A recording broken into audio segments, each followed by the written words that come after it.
ஒவ்வொரு பிராண்ட் எடுக்கிறப்போ ஒவ்வொரு பிராண்டுக்கும் ஒவ்வொரு கலர் வச்சிருப்பாங்க கரெக்டா. இப்ப நிறைய பிராண்ட்ஸ்ல ஒரு லைட் கலரா யூஸ் பண்ணுவாங்க. ஆனா நம்ம கேடிஎம்ல மட்டும் ரொம்ப அட்ராக்டிவான ஒரு ஆரஞ்சு கலர் யூஸ் பண்றாங்க. நோட்டீஸ் பண்ணீங்களா? சோ நான் என்ன ஸ்கூல் டைம் பாக்குறப்போ எல்லாமே நிறைய பேர் உங்களோட ஃபேவரட் கலர் என்னன்னு கேட்டா ஒன்லி ஒயிட் ப்ளூ அந்த மாதிரி கலர் சொல்லுவாங்க. இந்த ஆரஞ்சு சொல்லி நான் கேள்விப்பட்டது இல்ல. ஃபர்ஸ்ட் டைமா நான் காலேஜுக்கு போன அப்புறம் ஃபேவரட் கலர் கேட்டா அவங்க ஆரஞ்சு கலர் சொல்லுவாங்க.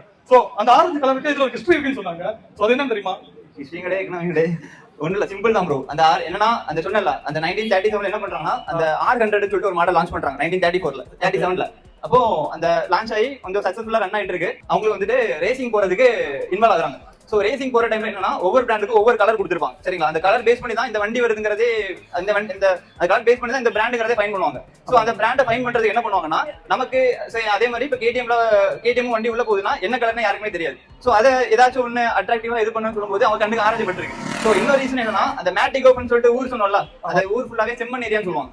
சோ அந்த கலரை ரெப்ரசென்ட் பண்றதுக்கு தான் உங்களுக்கு அந்த ஆரஞ்சு கலர் ரெப்ரசென்ட் பண்றதுக்கு தான் ஃபுல்லாவே ஆரஞ்சு. லேட்டர் என்னாச்சுன்னா கேடிஎம் ஆரஞ்சுனா கேடிஎம். சோ அந்த ரெண்டுமே பிரிக்க முடியாத மாதிரி ஆயிடுச்சு. அந்த அளவுக்கு கொண்டு போயிட்டாங்க. அந்த கலர் வந்துட்டு அதுக்குன்னு தனியா ஆரஞ்சு பிரிகேட்ஸ், ஆரஞ்சு ரைட் அப்படின்னு சொல்லிட்டு செப்பரேட்டிவா அந்த கலர் பேஸ் பண்ணி நிறைய பண்ணிட்டு இருக்காங்க. சோ என்னன்னு பாத்தீங்கன்னா இந்த ஆரஞ்சு கலர் பைக் எடுத்துட்டு நம்ம ரோட்ல போறப்போ எல்லாரும் நம்மள நோட் பண்ணுவாங்க. நமக்கே ஒரு செல்ஃப் கான்பிடன்ஸ் பில்ட் பண்ணும். சோ ஒன்ஸ் நீங்க யாரும் ட்ரை பண்ணலன்னா கண்டிப்பா ட்ரை பண்ணி பாருங்க. இதை நான் கான்பிடன்ஸா சொல்லுவேன். அப்படியே ப்ரோ.